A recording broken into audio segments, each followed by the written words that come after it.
Muy buenos días, tardes o noches, dependiendo la hora en que te encuentres viendo este video. Mi nombre es René Torres Méndez y soy alumno de la Universidad Autónoma de Tlaxcala.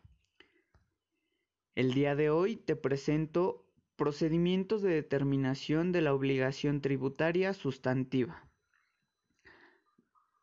Para entender mejor el tema, vamos a comenzar con la definición de obligación tributaria, la cual, según Margain Manatu, define como el vínculo jurídico en virtud del cual el Estado, denominado sujeto activo, exige de un deudor denominado sujeto pasivo el cumplimiento de una prestación pecuniaria, excepcionalmente en especie.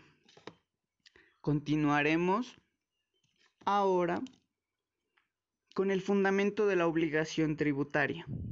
El fundamento de la obligación tributaria la encontramos en la ley, puesto que en el artículo 31, fracción 4 de la Constitución, así lo dispone al consagrar el principio de legalidad tributaria. Seguido de los elementos de la obligación tributaria, los cuales básicamente se componen en tres aspectos: el sujeto activo, que siempre será el Estado; el sujeto pasivo o terceros, que son los contribuyentes, y a su vez se dividen en personas físicas y morales; y por último, el objeto, que es la prestación pecuniaria, eventualmente en especie.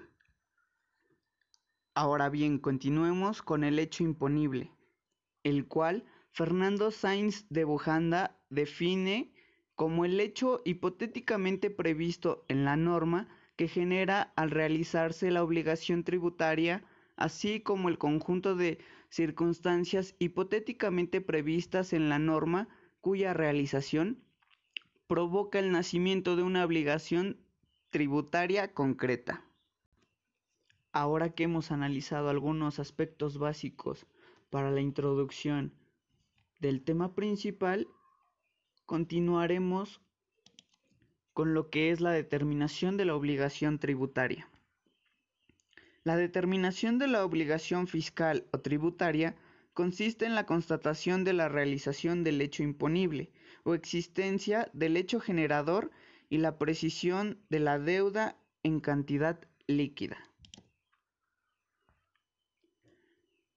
Giuliani Funrow define a la determinación de la obligación tributaria como el acto o conjunto de actos emanados de la administración, de los particulares o de ambos coordinadamente, destinados a establecer en cada caso particular la configuración del presupuesto de hecho, la medida de lo imponible y el alcance cuantitativo de la obligación. Debe tenerse presente que la determinación del crédito fiscal no origina el nacimiento de la obligación tributaria, pues la determinación del crédito fiscal es un acto posterior al nacimiento de la obligación y consiste en la aplicación del método adoptado por la ley. Es decir, la obligación nace de una ley, pero su cuantificación normalmente requiere de la determinación. En este sentido, las normas para la determinación del crédito fiscal y las bases para su liquidación deben de estar incorporadas en la ley, no en un reglamento, por lo dispuesto por el principio de legalidad tributaria antes mencionado y contenido en la Constitución. Ahora bien, conforme al derecho fiscal de nuestro país, la determinación de la obligación fiscal puede estar a cargo de las siguientes personas. 1.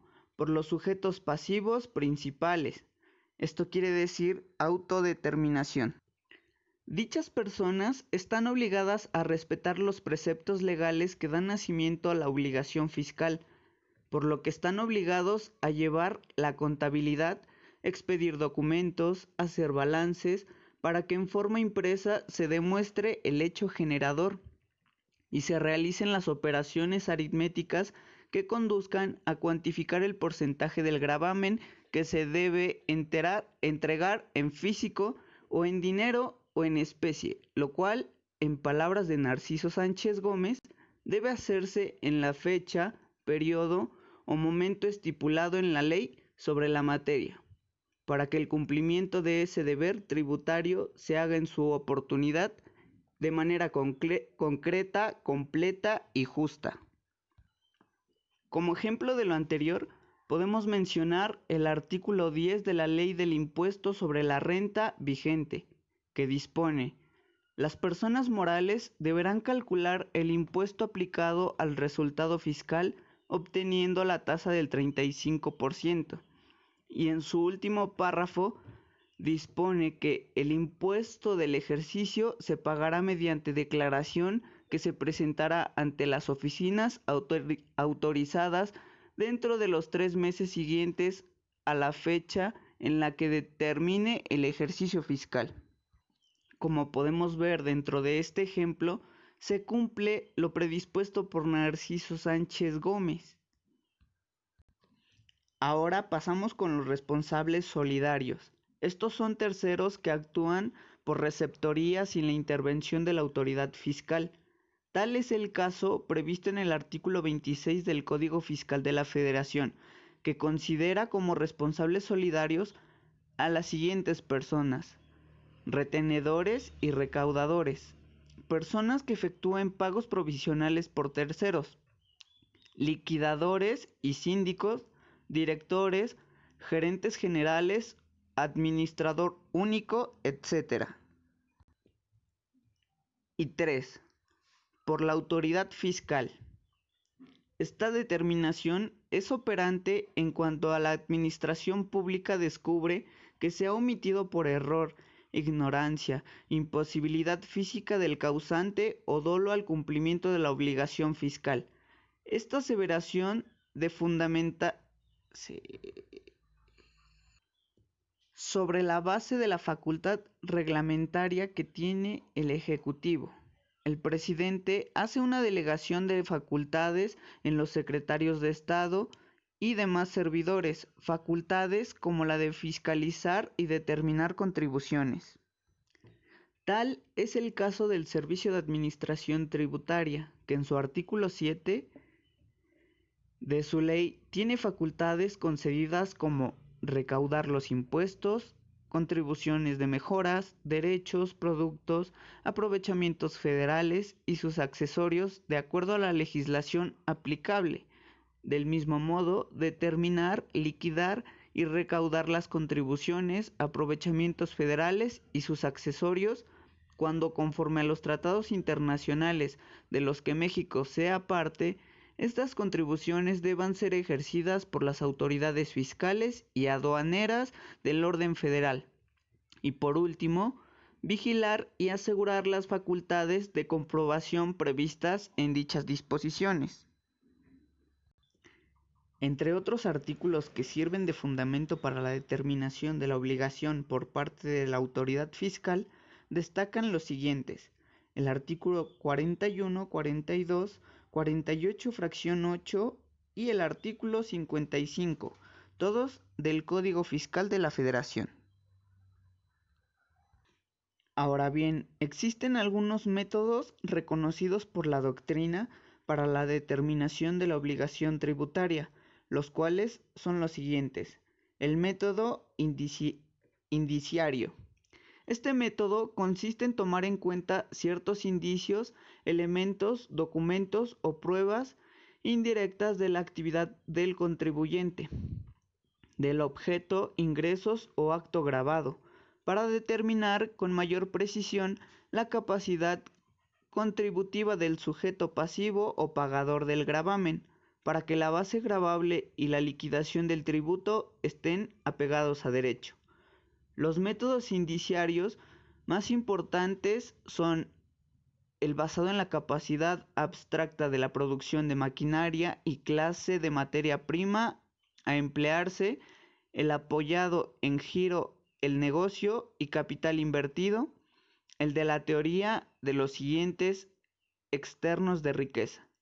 El siguiente es el método objetivo. Este método es el método más común de los adaptados en las leyes especiales y consiste en establecer una cuota o tasa en razón del peso, medida, volumen, valor o cantidad de las mercancías o bienes gravados, y no requiere grandes investigaciones para precisar la base gravable y calificar el porcentaje del impuesto a pagar, pues una vez que se especifique el hecho que dio nacimiento a la contribución, se debe aplicar la cuota o tasa al porcentaje de medida, valor de bienes, operaciones o insumos gravados. Y el último es el método declarativo. Consiste en una manifestación formal ante la autoridad fiscal de que se ha realizado el hecho imponible. Para esto, Rodríguez Lobato lo define como: el método declarativo consiste en imponer legalmente al causante a un tercero la obligación de prestar una declaración, o sea, una manifestación formal ante la autoridad fiscal de que se ha realizado el hecho imponible. La declaración puede ser meramente informativa, es decir, solo presenta los datos necesarios para cuantificar la obligación fiscal u otros exigidos por la ley, o puede ser de pago, es decir, además de contener los datos de la informativa, también contiene la cuantía de la obligación fiscal a cubrir. Margain Manatou dice que los principales métodos declarativos son la declaración jurada, la cual consiste en que el contribuyente manifiesta que bajo juramento los datos vertidos en la declaración son ciertos. Declaración por inspección de libros en libros. Es el derecho a exigir a los contribuyentes la prestación de libros de contabilidad y documentos comprobatorios de las operaciones registradas. Y por último, la declaración exigida al pagador del crédito fiscal. Este es el caso de terceros que hacen las veces de retenedores o responsables solidarios de la obligación fiscal. Y bueno, así es como concluye este tema. Espero que haya sido un tema entendible. De antemano agradezco su tiempo y su paciencia. Gracias.